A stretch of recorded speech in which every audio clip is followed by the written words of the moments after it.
Hey, Kobe, you talked about how it's going to take a couple years to get to the top prospects and get kind of where you want to be as far as top 50 type players. Looks like you landed two of them. Tell us how that kind of came about and whether this is the time now where you can be able to go forward with those top type prospects. Yeah, as you guys know, we've been here 3 years. So, these signings that we're signing today, we've been working with them and their agents for 3 years. So that is the reason that we've been able to go a little bit toward the top of the signing classes. And future years will continue to do that. So it takes time to be able to get these players to commit to us. And, we've been working on these players for 2 or 3 years now. So, fortunately, we promoted that, we're opening an academy. The agents have realized that, we're in with the Latin American talent. And, they've been very receptive to the Orioles. So we've been able to get some talented players. Rich Dubroff, you're up. Hey, Koby, is this about where you thought you'd be? Are you satisfied with the progress over the past? Yeah, absolutely. These kids are so young when we sign them, and we are happy that we're able to land this type of talent. Last year's class, we landed some good talent. If you analyze their ages, some of those guys would be eligible for the draft in the U.S. now, and they've already got a year of, Dominican Summer League under their belt. And in the case of like Samuel Basayo, he would actually be a junior in high school right now. So, he's already got a year of the Dominican Summer League under his belt, and, he'll be in the U.S. next year. So we're excited that we're able to land this talent early, and, hopefully when they're, 19, 20 years old, they're on their way and the upper levels of our affiliates. Steve Molesky, you're up. Koby Perez at 22 is obviously a lot older than most of these guys. Can you give the background on the Orioles obtaining him? And what does that mean to where he can enter the organization? Obviously, he's not starting at the Dominican Summer League, I don't think. Yeah, that's correct. We're super excited about adding Caesar. He is a high-profile Cuban who has a very good track record of hitting. He's been the most productive hitter in Cuba for the last couple of years. We were in a good situation. We scouted him heavily since he was cleared by MLB to be eligible to sign in November. Had the likes of Mike Elias go see him personally, and myself, we spent a lot of time scouting this player, getting to know him, and we just felt he was a very good fit for us. And we were fortunate, to be honest, that he came out in the timing that he came out, because most of the other teams had committed their pools, and we were able to provide a good place for him, even though the money that was with his profile doesn't exactly amount to the money. But that being said, he chose us. He liked the opportunity that the Orioles can offer him as compared to other teams that were involved. And, he decided on us. There was other suitors. And we're excited that, he wants to take this journey with us. And, the recruiting tool of Brandon and Mike didn't hurt. Can he enter at the MLB level already, or is he going to start in the high minors? Do you have any sense of it? Hey, Brandon, I'm sorry. Matt Blood would probably be the best to answer those questions. I know that, we're having some mini camps, and he's going to be right in there. And I think, not his talent ability probably puts him in the, mid to upper levels right out of the gate. But you got to remember, he's only been in the U.S. 3 or 4 months. He's got a lot of learning curve as far as the U.S. culture and language and all those things. So I think we're going to try and put him in a situation where he can succeed and feel good. Can you guys hear me? Yep. Zach Silver, you're up next. Hey, Kobe, you kind of touched on this, but just how have you noticed conversations with families, agents, players sort of evolve as you guys got more entrenched? I mean, the academy is something that's developed, but what are the conversations been like this year and over the past couple of years just as you guys have gotten more entrenched?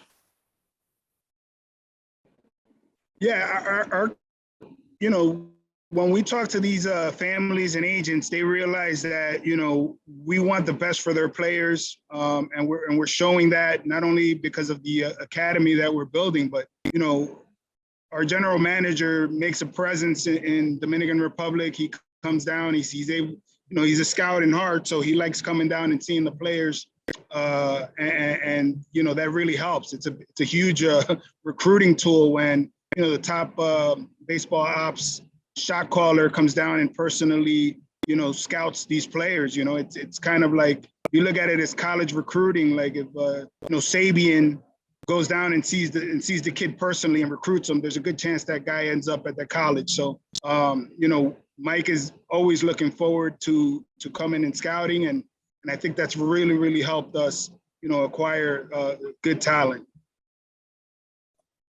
Nathan Ruiz, you're up next. Hey, Kobe, what made Braylon Tavera a guy you guys targeted and gave a franchise record bonus to? Braylon's a really interesting kid. I mean, he's got a chance at 5 tools. He does everything easily and effortlessly. He was a player who was highly coveted by you know, most of the teams in the league, and you know, a lot of it had to do with, you know, us offering the opportunity. I think, you know, us not having given out these types of bonuses in our history, you know, it makes the player, you know, feel special to be the highest paid international player. So I think that really helped us land Braylon, because there was definitely a lot of competition for his services. Dan Charles, you're up. Hey, Kobe, a couple of my questions have been answered already, but I was wondering if you could give the fans in Baltimore sort of a comparable in terms of what you see Tavera, who does he compare to, and Prieto, their skill set. Yeah, with Braylon Tavera, we see a player that has, you know, has ability to hit for power, speed, and play good defense. I mean, we think he's a chance to be a complete player. Again, he's 16 years old and he's got a long way to go, but just the tools that he's showing, you know, are a player that has the ability to just succeed, assuming that, you know, his development goes as planned. With Cesar Prieto, I mean, his track record and just his skill set has resembled, you know, some of our scouts say resembles Nick Madrigal, who was a former first-round pick in the past. You know, just the on-base skills, the bat to ball, he strikes out, he walks much more than what he strikes out, and he brings a lot of baseball knowledge to the game. So, you know, if I think we'd be happy if he turns out to be that type of player. And Connolly, you're up again. Kobe, what stands out to me of 24 players, 12 Dominicans, but 10 Venezuelans. We all know the narrative about the Orioles not being able to produce a Venezuelan that you guys have drafted and brought up. What does that say about what you guys are doing in Venezuela? Yeah, there's a lot of talent in Venezuela. You know, it's a difficult country to get to right now with the politics, but you know, you know, I go there every month. Geraldo Cabrera, our Latin American supervisor, is there every month, and we have you know, a staff there, which we didn't have in the past. So you know, we've been combing that area really well, and we think that we're going to get some talent out of there. Obviously, last year we gave Michael Hernandez a 7-figure bonus, and we really believe in his talent. So we think that you know, I think that's going to be the start of a good pipeline of Venezuelan players. Steve Molesky, you're up again. Kobe, maybe some of this is information you want to keep close to the vest, but if you can say, how many 6-figure players were in this class? And how much bonus money is left for the Orioles? Do you expect to sign throughout the year, or is most of your work for this class done today? Yeah, so our bonus pool will be spent today. So we, we're signing 24 players. Many of them are in six figures. So we completed our bonus pool today. So we're working on players for 2022. We're working on players for 2023, and we've been working on, to be honest with you, we've been working on these players for years now. So, scouting down here, you really got to know the players right when they come into their team. So our scouts do a really good job of bringing them to the forefront and us having suffice time to evaluate. So for the 2022 class, for this class now, that's going to be the majority of players we sign. We may have a few lower dollar guys that can sign for under 10,000, which don't count against our budget. But for the most part, this is our class. Nathan Ruiz, you're up. Koby, you touched on it earlier, but what impact have you guys felt from the academy and just the impact that's had in terms of recruitment and even, maybe even development already in some ways? Yeah, I mean, the academy is it's moving. It's looking good. I was there yesterday, and you can already see the shapes of the field, and a lot of work is being put in. So we're happy about that. And I think that the industry in Latin America is so excited because if you're an agent or you're a player and you see that your player's coming into this situation, it gives you just more confidence in what we're doing and what we're investing. So I think it definitely has helped in our recruitment. And I think, going forward, once, it gets closer and once it's open, I think it'll just increase the interest in us. Time for a couple more questions. Ken Connolly, go ahead. Quick clarification, Koby, if possible. First of all, you said, many six-figure guys. Is Tavera the only seven-figure guy? And is there anybody in between signed between him and Prieto? Yeah, so Tavares is our only seven-figure sign this year, but we have a couple high six-figure signs, including Prieto. We have a kid named Leandro Arias, who we're super excited about. And we also have a kid named Edwin Amparo, who's around the same number as those guys, who we're excited about. So, and then we have a kid named Tomas Sosa, who's around mid six figures, who's a center fielder that we're excited about. I mean, we're excited about our entire class, but those guys in particular, we feel real good about. Stan, go ahead. Koby, one more question about Prieto. You've been around for a while down there in Latin America and Cuba. Is that on base percentage ability that he has? Is that pretty rare in your time, watching these Latin American players? Yeah, it's difficult because remember, down in Latin America, we're signing them so young. They really don't have much of a track record. You're going basically on tools and, basically your own statistics that you make up. There's nobody taking count of it. But with Caesar, playing in the Cuban league and international play, I mean, he's got a kind of a proven track record, and we're super excited that we were able to get this player, and it wasn't easy. We worked with his agent and him and his dad.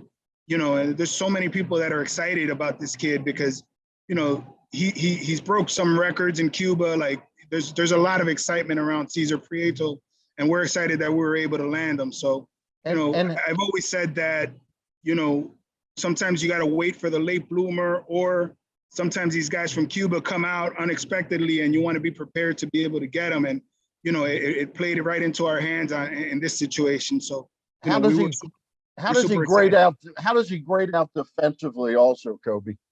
Yeah, he should be an average defender. I think if I were, he can play all three infield spots, But if I were a betting man, I would project him more as a second baseman. But he defensively, he makes a routine play. He's a very smart player, and he gets it done on the field. So a lot of times those kids, maybe their second baseman's ideal, but if you need him in the major league and he can play any other place where you need a spot, he should be able to fill those roles. Last question, Nathan, go ahead. Yeah, Koby, I was just wondering if you could give us a quick scouting report on those two shortstops, Amparo and Arias, and what kind of differentiates them. They're very, very similar players, and we targeted them because their profile is really good. They both run very, very well. They both have very good arms, and we think they can both play shortstop, which is very difficult to find a player that stays at shortstop. And being the fact that they both switch hit opens up a lot of avenues for them.